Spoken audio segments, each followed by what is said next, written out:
And I know that I sound crazy now, even talking about a $10,000 XR.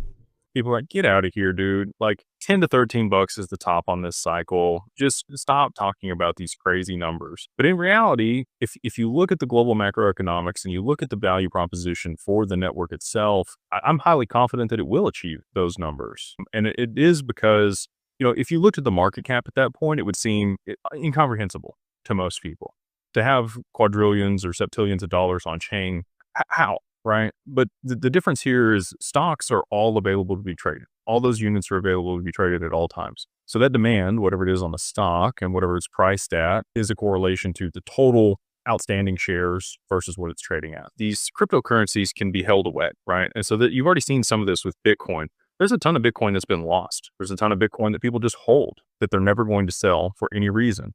Institutions, ETFs, other people are buying this up. And that's driven the price up, supply and demand, just normal economics, right? So total outstanding amount of a crypto versus what's available are two very different numbers. And if you look at XRP in particular, there's 100 billion that were minted.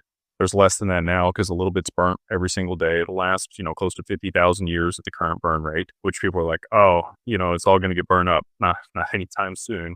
That's why they made 100 billion of them. But the total available supply across exchanges, if you were even just to look at the wallets, is somewhere around 9 billion. So 1/10 of the supply. And then that's not actually what's available to be purchased. The exchanges have an accounting overlay across all the wallets that they hold that allows, certain portions of that to be tradable and what's held by retail. So in my estimation, based on, years of study, I think there's around 2 billion XRP currently on the market available for trade between the exchanges and retail. So 2% of the total supply. So now if you're talking about $5 trillion a day for Swift volume to move through the asset, what's available to actually move that? Not a whole lot. Now that's where you're getting these crazy moves to the upside. And that has to, there has to be liquidity driven into the asset, but those trading volumes will be what sustains it at those high levels. And so I think that that's the paradigm that a lot of people have a hard time getting over, is the actual utility of these networks hasn't even occurred yet.